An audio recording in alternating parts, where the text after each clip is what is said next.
Nous voici en la vigile de Saint-Laurent et nous sommes aussi toujours dans l'octave de la transfiguration. Alors Saint-Laurent était archidiacre ou protodiacre à Rome et il a été aussi martyr. Il a été martyrisé de façon tellement, totalement cruelle, plus que d'autres martyrs. Vous avez entendu dans l'évangile de ce soir, qui veut sauver sa vie la perdra et celui qui donne sa vie la gagnera. C'est en relation avec le martyr de Saint-Laurent. Et nous avons entendu la première lecture qu'Angélique nous a lue avec le feu qui m'embrase, le feu qui vient me dévorer. Donc tout ça, c'est à propos du martyr de Saint-Laurent. Je pourrais faire une homélie sur le martyr. Je pense que je parlerai du martyr un autre jour, parce que je profite de la fête de Saint-Laurent pour vous parler du diaconat. Saint-Laurent était diacre, même archidiacre ou protodiacre. On va voir un peu ce que c'est que le diaconat, donc le fait d'être diacre. On va un peu parler du diaconat ce soir, plutôt que de nous attarder sur le martyre, c'est-à-dire le fait d'être martyr. Saint-Laurent, comme je l'ai dit, a été martyrisé d'une façon plus cruelle que d'autres martyrs à Rome. D'autres martyrs qui étaient citoyens romains étaient tués pour la foi chrétienne avec l'épée. Avec l'épée, et fini. Mais Laurent a été martyrisé d'une façon très cruelle. Si vous avez jamais vu une icône de Saint-Laurent, tu as l'impression qu'il tient un gaufrier dans la main. Ce n'est pas un gaufrier, c'est un grill. Bien sûr qu'on le présente comme ça, parce que l'icône elle est petite. Donc on fait un tout petit gaufrier, mais en fait, il a été grillé, brûlé vif sur un grill. Barbecue. Une mort atroce. Une mort atroce. Et pourquoi lui, on l'a martyrisé comme ça, alors que d'autres martyrs, pour d'autres martyrs, n'a pas été si cruel que ça? Parce qu'il était archidiacre. Et parce que archidiacre était un rôle très très important. Donc, c'est comme pour dire, on va le donner en exemple. C'est l'un des chefs des chrétiens de la métropole, de l'agglomération de Rome. C'est l'un des chefs des chrétiens. Donc, du coup, on va le donner en exemple.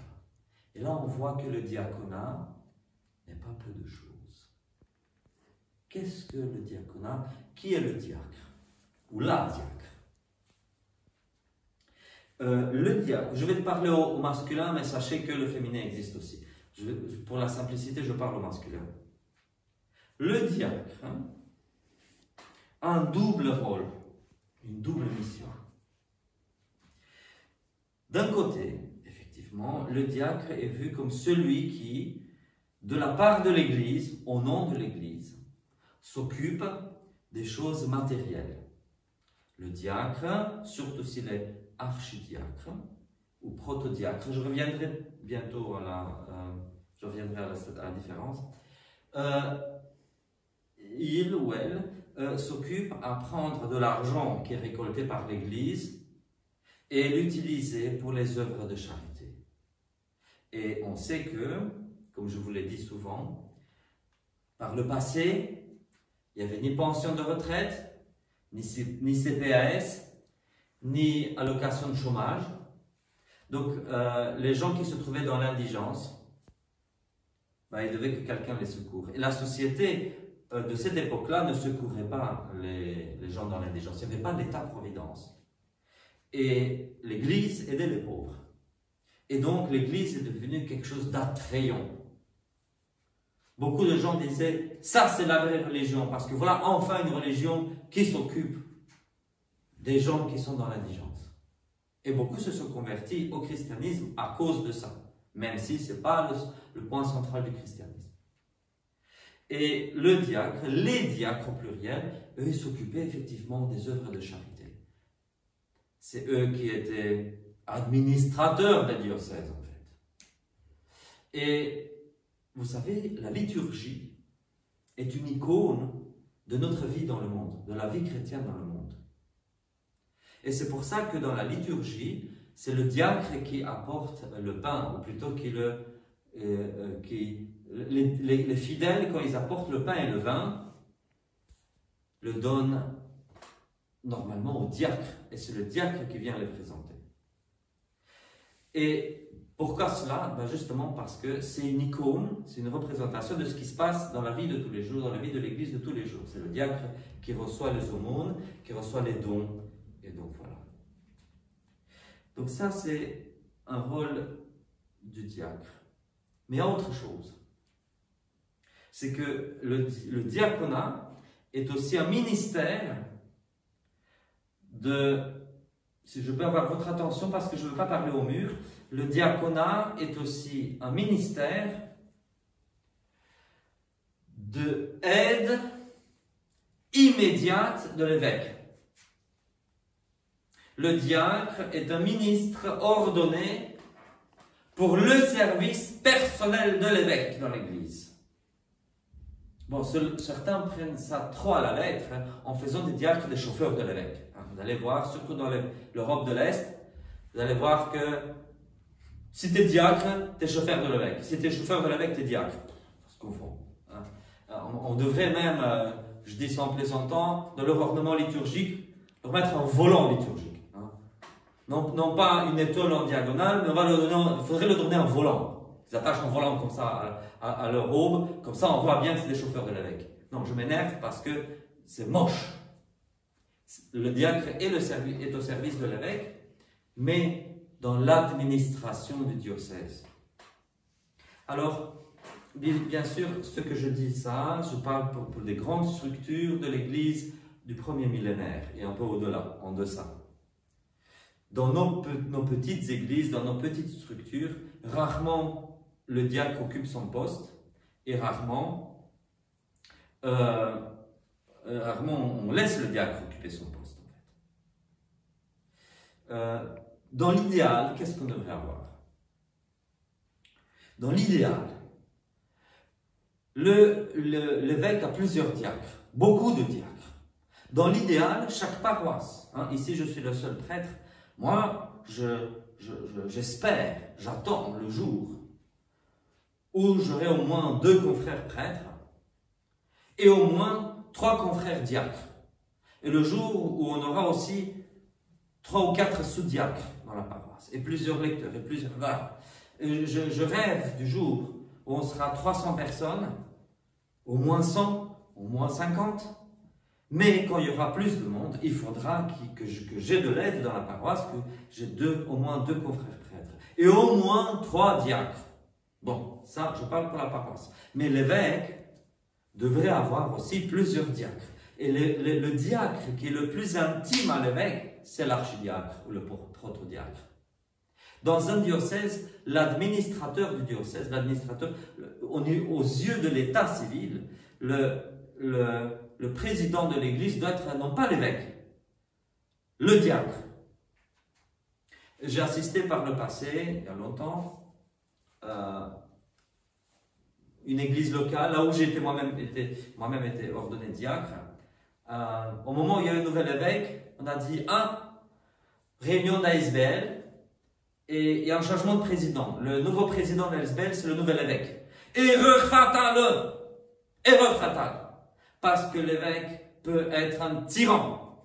Et dans l'Église, il y a besoin de la séparation des pouvoirs. Non, l'administrateur, le président de l'ASBL doit être l'archidiacre.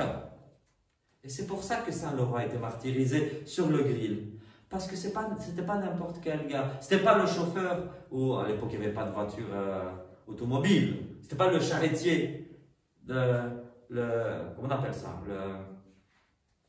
c'était pas le cocher de l'évêque. C'était pas non plus juste celui qui lui passe l'encensoir. Non, il avait un rôle important, un rôle tellement important que l'autorité civile qui les a martyrisés a un peu confondu le diacre et l'évêque.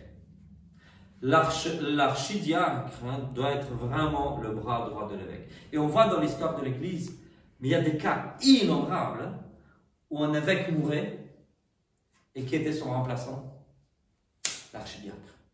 Des cas innombrables où le successeur de l'évêque, c'était l'archidiacre. On le sacrait évêque à sa suite. Et puis, il avait un archidiacre. Et puis, quelqu'un disait dans un livre, l'archevêque Zizioulas disait dans un livre que dans l'Église, il y a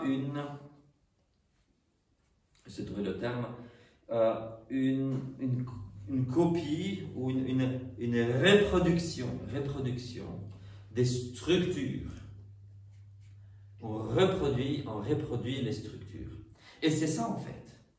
Parce que s'il y a l'évêque, il a son bras droit, un archidiacre, et l'évêque a son mode de fonctionnement, non seulement son mode de fonctionnement, mais il transmet la foi, il a sa spiritualité, il a sa façon d'enseigner la foi orthodoxe au peuple. Et l'archidiacre, c'est son collaborateur le plus intime qui va en fait se modeler sur le modèle de son maître. Et quand l'évêque meurt, l'archidiacre est imbibé de la foi orthodoxe telle qu'elle est prêchée par son évêque défunt. Il est imbibé de tout. Et c'est pour ça qu'il peut devenir évêque à la place de celui qui est mort. Et je dis, dans l'idéal, c'est ça qu'on devrait avoir. Dans l'idéal, c'est l'archidiacre qui devrait devenir le nouvel évêque quand un évêque meurt. Dans l'idéal. Comme je disais, donc le diacre s'occupe des affaires administratives. Et voilà. Et même dans une paroisse, quand une paroisse devient une ASBL, si la paroisse a un curé, 2 autres prêtres et 3 diacres, mais il faudrait que l'un des 3 diacres soit le président de l'ASBL et non pas le curé. Alors, dans nos paroisses, souvent, pas toujours, mais souvent, il y a un président de paroisse. Un laïc, souvent celui qui est le plus assidu des laïcs, qui va être président du conseil de paroisse. Et c'est une erreur. Non pas que cet homme-là soit président de paroisse, c'est une erreur de le laisser laïc. Dès que quelqu'un devient président du conseil de paroisse, il ou elle doit être ordonné diacre. Et qu'on lui donne à étudier un peu de théologie aussi. Parce qu'un président de paroisse qui connaît que dalle sur la théologie, il ne faut pas ça. Il faut un président de paroisse qui connaît un peu de théologie et il faut qu'il soit diacre. Tu es élu président de paroisse, on t'ordonne diacre. Ça, c'est mon opinion, c'est comme ça que ça devrait être. Et c'est pour ça qu'on a les 3 ordres dans l'Église, évêque, prêtre et diacre. Dieu le Père travaille avec ses 2 mains. Qui sait me dire quelles sont les 2 mains de Dieu le Père? Le Fils et le Saint-Esprit. Et dans l'Église, il y a aussi l'évêque, et il travaille aussi avec ses 2 mains, qui sont les prêtres et les diacres. L'évêque travaille avec ses 2 mains, qui sont les prêtres et les diacres. C'est pour ça que, dans la façon correcte de s'asseoir dans l'Église, l'évêque est sur son siège, et d'un côté, il y a les diacres, de l'autre côté, il y a les prêtres. Alors, j'ai vu des cathédrales où on va mettre le prêtre qui a le plus de rang, puis l'autre prêtre, puis encore un prêtre, puis il n'y a plus de place pour les diacres, on les met de l'autre côté. Erreur fatale! Ce n'est pas une compétition, une parade des titres, c'est pas ça l'Église. Ça, c'est Coca-Cola ou Ikea, mais ici, on est dans l'Église. Et dans l'Église, on va avoir les prêtres d'un côté et les diacres de l'autre côté. D'ailleurs, à l'autel, le diacre est à gauche du prêtre. Donc, c'est pour ça qu'à la droite, il doit y avoir à droite de l'évêque les prêtres et à gauche les diacres. Ou inversement, à gauche les prêtres et à droite les diacres. Et chaque fois, on commence par le protodiacre, l'archidiacre. Comme j'ai dit, archi ou proto, ça ne veut pas dire qu'il a une ordination plus spéciale que les autres. Non, au niveau de l'ordination. Un archevêque est un évêque. Un archiprêtre est un prêtre. Un archidiacre est un diacre. Mais c'est par sa relation à l'évêque qu'il est archi ou proto-diacre. Voilà. On voit souvent dans les prières d'ordination de l'évêque, du diacre, pardon, par exemple dans le colloge anglais, de 1662, l'évêque dit au diacre quelque chose du genre, je ne sais pas le cologe sous la main, il dit qu'il aspire d'être promu à une tâche supérieure. Mais c'est une conception totalement moderne. Ce n'est pas la conception de l'Église primitive. Le presbytérat n'est pas supérieur au diaconat. Hein? Malheureusement, et je pense qu'on devrait revenir à la pratique de l'Église primitive, mais malheureusement, ce qui se passe, c'est que avant d'ordonner quelqu'un prêtre, on l'ordonne diacre. Et c'est un diacre transitoire. Et il est en transition. Hein. C'était mec, ça va devenir une femme. Non, je plaisante. Il est transition dans le sens où il va être prêtre, mais il n'est pas tout à fait prêtre. Alors pour apprendre un petit peu la prêtrise, on le fait diacre d'abord. Il reste diacre quelques mois, non. Bon, moi j'ai un parcours chaotique, moi je suis resté diacre 13 ans, ou quelque chose comme ça, ou 12 ans. Mais la plupart restent diacres. J'ai connu certains copains de séminaire qui sont restés diacres 5 jours, ou 6 jours. On les a ordonnés à diacre un dimanche, sous-diacre et diacre un dimanche, et puis samedi après, on les a fait prêtres. Ça ne devrait pas exister. Et je pense que les églises scandinaves, on a des choses à apprendre sur les églises scandinaves. Et je vais vous raconter comment ça se passe là-bas. Dans les églises scandinaves, les diacres sont embauchés directement par le diocèse. Et c'est normal. Ils répondent directement à l'évêque et non pas au curé de paroisse. Donc, un ou une diacre peut se retrouver dans telle paroisse parce qu'elle, lui, il habite là. Donc, à la messe, il va lire l'évangile, etc., avec le curé de la paroisse. Mais le diacre est rattaché directement à la cathédrale, ce qui est très bien. Et le diacre, ou la diacre, va servir dans le monde, au nom du diocèse, va s'occuper des œuvres de charité dans tout le diocèse. Et puis, dans l'église scandinave, ils ont des diocèses larges. Hein. Il y a des communes aussi grandes que la province de Namur. Alors, imaginez-vous des diocèses... Waouh, parce qu'il y a peu de monde, il y a beaucoup de forêts, peu de monde. Mais du coup, le diacre est amené parfois à travailler très loin de la cathédrale. Mais c'est toujours dans le même diocèse. Et quand quelqu'un se prépare pour devenir prêtre, il ne devient pas diacre d'abord. Il passe directement à la prêtrise, de l'état laïque à la prêtrise. Et si quelqu'un veut devenir diacre, il passe aussi de l'état laïque au diaconat. Et on n'ordonne pas les gens d'abord au diaconat comme un truc transitoire pour la prêtrise. Tous les diacres sont des diacres permanents. Et dans nos églises, il y a aussi, même dans nos églises non scandinaves, il y a des diacres permanents. Et c'est très bien. Et c'est ça qui va être le modèle du diaconat. Les diacres permanents. Et il faudrait travailler pour que dans les diocèses, les diacres aient les mêmes honneurs, le même respect, que les prêtres. Hein? Moi, j'aimerais avoir ici un diacre à la paroisse, un ou une diacre, et bien sûr, si j'avais un diacre, je ne ferais pas « Embrasse ma main, c'est moi le curé ». Non, le diacre serait mon égal. Moi, je suis le bras droit de l'évêque, lui serait le bras gauche, ou inversement. Mais le diacre ne serait pas mon serviteur ou ma servante, baise-moi la main. Passe-moi l'encensoir, baise-moi la main. Mais quelle horreur! Quelle horreur! Non, je ne fais pas ça. Je vais terminer avec une autre remarque sur la liturgie. Et là aussi, je dois mettre l'accent. J'ai trop vu, encore une horreur dans les églises. Dans nos livres liturgiques, il y a pas mal de choses qui sont assignées aux diacres, notamment le fait de chanter la litanie. C'est le rôle du diacre de chanter la litanie. Et qu'est-ce que je vois souvent dans l'église? Les laïcs qui vont lire la litanie. Alors, je ne suis pas contraire aux laïcs, bien sûr, mais les laïcs ont autre chose à faire. Et quand on prend un laïc, on lui dit « Viens ici à l'hôtel et va lire la... » Déjà, rarement j'ai vu un laïc qui sait chanter les litanies. En général, ça va lire. La personne laïque va lire la litanie à la place du diacre. Je suis désolé, mais ça, c'est se moquer du diaconat.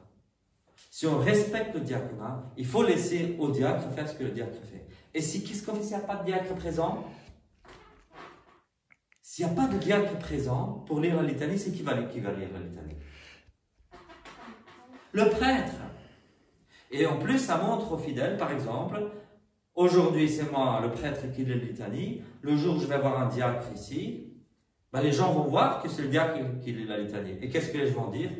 Ben, le diacre a quand même le même rôle que le prêtre. Bon, c'est pas tout à fait ça, le même rôle, mais le même rang. Hein. Le diacre a le même rang que le prêtre. Et pas, parce que sinon qu'est-ce qui va se passer? Hein, le jour où j'aurai ici une ou un diacre, les fidèles vont, si je fais lire au laïc la litanie, alors après ces gens vont dire, ah, il y a un enfant de cœur qui porte une étole. Je veux dire, non, c'est pas un enfant de cœur, c'est une diacre.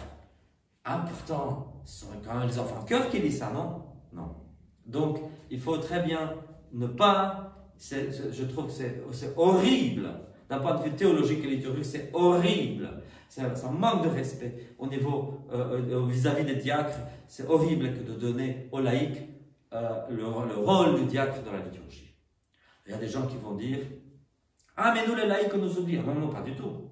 Pas du tout, pas du tout. Les laïcs ont le rôle dans la liturgie, mais qui est différent, totalement différent du diacre. Hein. Quand je vais donner un exemple concret, au début de la messe, hein, le Seigneur soit avec vous, c'est les diacres qui répondent avec ton esprit. Les fidèles, c'est eux qui doivent chanter l'introïte. Et bon, dans notre petit contexte, c'est toujours moi qui dirige le chant de l'introïte. Mais normalement, moi je devrais me préoccuper à encenser l'autel et puis vous laisser vous autres chanter. C'est les fidèles qui doivent chanter l'introïte. Les fidèles qui doivent chanter Gloria in excelsis. Les fidèles qui doivent chanter le graduel, etc. Voilà. Les fidèles qui devraient chanter le chant de l'offertoire. Les fidèles qui devraient... Il y a tellement de choses à chanter. Hein? L'antienne du graduel, l'antienne de communion. Waouh, mais ces antiennes-là, quand on les chante, elles sont vraiment difficiles à chanter, mais c'est le rôle des laïcs. Ça fait c'est le peuple royal de Dieu, le peuple royal de Dieu qui chante ces choses-là. Maintenant, malheureusement, dans nos contextes, souvent ce qui se passe, c'est le prêtre qui chante le rôle des laïcs, les laïcs qui chantent le rôle du diacre, et puis, enfin, c'est la confusion des genres, hein, la confusion des ministères, et tout ça. Mais il faut arrêter un peu ça et donner au diacre son propre rôle. Alors en cette messe, on va prier spécialement pour les diacres. Et comme c'est la fête de Saint-Laurent, on prie là pour les Laurent aussi, mais on va prier spécialement pour les diacres. Et moi je dirais même que la fête de Saint-Laurent devrait être la fête des diacres. Hein. Pour certains, aujourd'hui, ils vont dire, hein, parce que beaucoup vont fêter aujourd'hui Saint Jean-Marie Vianney. Ils vont dire, ah, le 9 août, c'est la fête des prêtres, parce que Saint Jean-Marie Vianney était, oh mon Dieu, un modèle de prêtrise. Bon, déjà que je conteste ce titre-là, pour moi, Jean-Marie Vianney n'est pas un modèle de prêtrise. C'est un saint, parmi d'autres saints, mais pas un modèle de prêtrise. Par contre, Saint Laurent est un modèle de diaconat. Hein, le soir du 9 août, le jour, la journée du 10 août, ça doit être la fête du diacre. Et en cette fête du diacre, à tous les diacres qui nous suivent peut-être sur Internet, je leur dis, joyeuse fête du diaconat. Amen.